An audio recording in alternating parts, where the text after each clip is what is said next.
Hello my dear students, welcome to my channel. My name is Jane and this is my channel Alive English with Jane.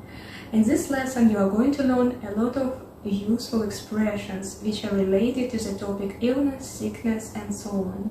So I hope it will be very useful for you because unfortunately everybody gets sick and subsequently you will need to ask for medical assistance. And these expressions will help you to describe your condition thoroughly. So let's dive in. Firstly, I'd love to ask you, how do you feel? Or how are you feeling? It means that I'm interested in your condition, in your state of health at present time. So how do you feel? Or how are you feeling? And then you may respond to me that I'm feeling well, I'm feeling great. But I would recommend you to use these alternatives instead. The first one is, I'm in the best of health. I'm in the best of health. It means that I'm very healthy and I'm really full of life and energy and I'm ready to do whatever I want. The second one is, I'm in the pink of health. I'm in the pink of health. So the pink, a color, and the meaning is almost the same as the previous one, to be very, very healthy. The third one is to be a picture of health. To be a picture of health. So again, to be very healthy, to have a perfect health. And then we have to be on top of the world. To be on top of the world. It means to be very healthy and happy at the same time, so you have to use this idiom carefully. To be on top of the world, or to be on top of the world. So, and the last one, to be full of beans. For example, I'm full of beans today. To be full of beans. To be again very healthy and full of energy. And again, to do whatever you want because you are in great condition for now. So, and if you are not feeling well, you might say, I'm sick, or I'm feeling sick, or I feel sick. And I'm feeling ill, I'm ill. Sick and ill are quite similar words, the meaning is the same. You can use any of them. And then we have a very well-known and famous idiomatic expression, to feel under the weather. Under the weather. So the weather can be hot, cold, snowy, very pleasant weather. And to be under the weather is just like the weather is pressing on you. So to feel under the weather, to not feel very well, to feel bad. Then, if your condition is even worse, you might say to feel as sick as a dog. To feel as sick as a dog. Again, the meaning is not feel well. So, and then if you want to add more details, you might say, I have a headache. I have a headache. So be careful with the word ache, it means pain, and you see the combination of the letters.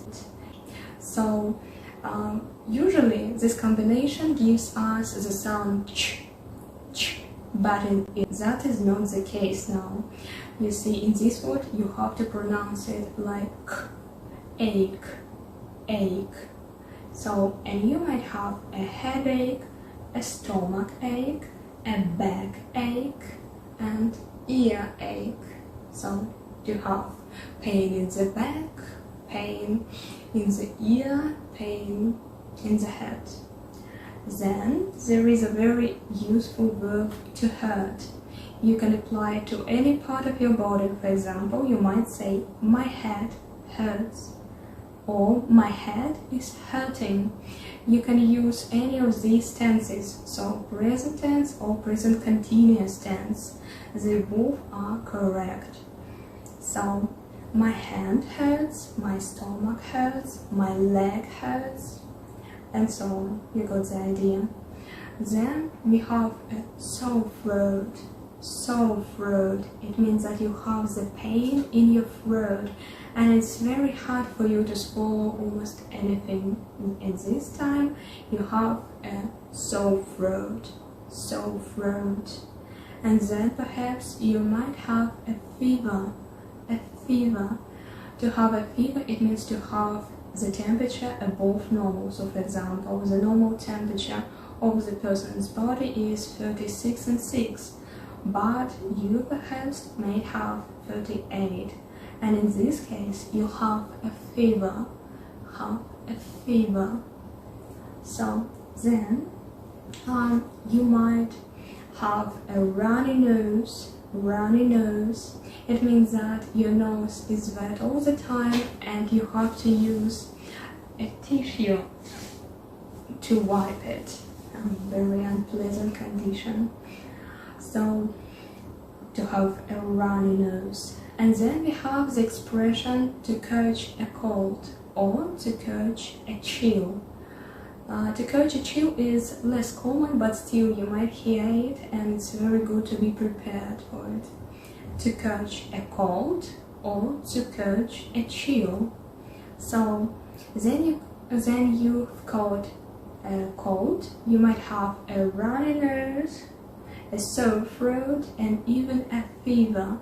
So imagine the situation that you've come to the doctor and you say, "Oh, doctor, I think I've caught a cold. I have caught a cold or chill because I have a sore throat. I can't swallow any food and I have a headache." By the way, if you want to emphasize that your headache is really unbearable, you can no longer tolerate it, you might say, "I have a splitting headache. I have a splitting headache." So, and actually I don't know my temperature, and the doctor might offer you perhaps you shall take the temperature, take your temperature. To take the temperature, it means to measure how warm your body is in order to better understand your general condition. So to take the temperature. So and then the doctor might give you the list of medicine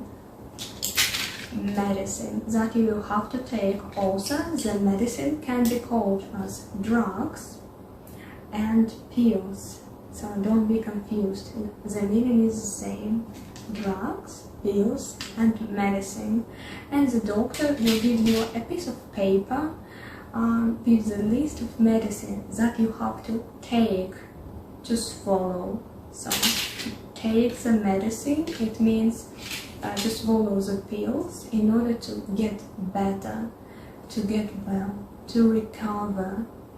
So then you recover, it means that you do not have any symptoms of illness, sickness, and you are again feel in the best of health. It means to recover, to get better, to get well. The meaning is again the same. So, and then the doctor will give you, as I said before, the list of the medicine, and it is called a prescription. The doctor prescribes you the medicine that you have to take, and with the prescription you go directly to the pharmacy, and then you will show the prescription, the list of medicine, and the pharmacist will give you the drugs and you will buy them. Also, you might consult the pharmacist about the dosage. It means how many pills you have to take per day, perhaps before meal or after the food. So you have to consult closely with the pharmacist or Google it in the internet. So it's very important for you to get to know the dosage of any medicine before you taking it. So I think, and by the way, I forgot a very great expressions. To make an appointment to the doctor. To make an appointment to the doctor. It means to arrange the meeting with the doctor in advance, because no one wants to stay in the everlasting, never-ending line. So that's why you have to make an appointment to define the exact time. Then you will come to the doctor, and the doctor will open the door and greet you and gives you the prescription with the medicine. So that's it for today's lesson. I hope you enjoyed it. Thank you so much for watching.